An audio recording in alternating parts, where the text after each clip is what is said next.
ಗಮನ ಉರುವವಾಯ್ ಎತ್ತೈನ ಮಕ್ಕವಾಯ್ಬ ದೈವ ಪಿರಿವಿಗಳೇ, ಗೋಪಿಯರು ಗೋಪಾಲರೂಂಬನೆ ಇನ್ನೊಂದೊಂದು ಅರ್ಥವೂ ಆಡದೆ. ಅದು ಏನಾಂದಲೆ ಧರ್ಮವ ಕಾಪಾವಕ, ಅದಾವುದು ಎಂದು ತುಂಬಿದ ಗವನೋಗೆ ದಾರಿಗೂ ಉಪದ್ರ ಮಾಡಾದೆ, ಪೇರಾಸೆ ಇಲ್ಲಾದೆ ಅಡುದನ ಕೊಂಡು ಸಂತೋಷವ ಬದುಕಿ ಎಲ್ಲಾಗೂ ನಟ್ಟು ನಡೆದು ಎಲ್ಲಾಗೂ ಒಳ್ಳಿತ್ತು ಮಾಡಿ ಭಕ್ತಿ ಭಾವನೋಗೆ ಕರುಣೆ ನೋಗೆ ಒಟ್ಟುಮೆಯಾಯ್ದು ಊರೂಂಬ ಆ ಗ್ರಾಮವ ನಡುಚುವಕತ ಗೋಪಿ ಗೋಪಾಲರು. ಮಧುರಾ ದೇಶನ ರಾಜ್ಯಗೋಸು ಯಮುನಾ ನದಿಕರೆನೋಗೆ ಇದ್ದ ಗೋಪಿ ಗೋಪಾಲರು ಅವಕ ವ್ರಜೇಶ್ವರೀಂಬ ಕಾತ್ಯಾಯನಿ ಅಮ್ಮನ ಕುಲದೇವರಾವು ವ್ರಜೇಶ್ವರಾಂಬ ಶಿವಪೆರುಮಾನ ಕುಲದೇವರಾವು ವೇಂಡಿ ಬಂದರು. ಆ ಭೂಮಿಯೇ ಸಿಂಗರ ಭೂಮಿಯ ಅಟ್ಟಿತ್ತು. ಅರಿದೋಪ್ಪ ಹಳ್ಳ, ಎತ್ತು ನೋಡ್ಲಿ ಕಾಡು ಬನ, ಸುತ್ತಿ ಮಲೆ ನೋಡುದುಗ ಅತ್ತ ಒಂದು ಪಸುಂದ ಹಟ್ಟಿತ್ತು. ಗೋಪಿ ಗೋಪಾಲರು ಎಂದು ಆಡಿದರು ಪಾಡಿದರು, ಒಂದು ಕೂಡಿ ಎಲ್ಲ ಒಳ್ಳೆಯ ಕಾರ್ಯವೂ ಮಾಡಿದರು. ಆಗತ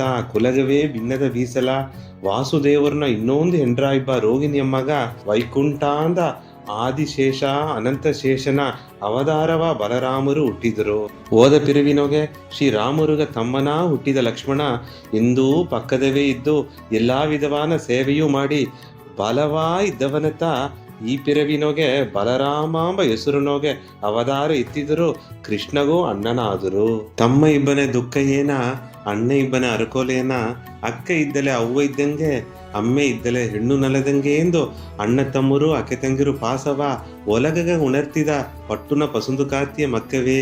ನಾಗಿ ತುಂಬಿದ ಗವದ ಸ್ವಾಮಿ ಶ್ರೀಕೃಷ್ಣರು ಹುಟ್ಟಿದ ಕಥೆಯ ಪತ್ತಿ ನಾ ಮಾತಾಡ್ನೆ. ತುಂಬ ಸಂತೋಷ, ಪೂರ್ಣ ಆಶೀರ್ವಾದ.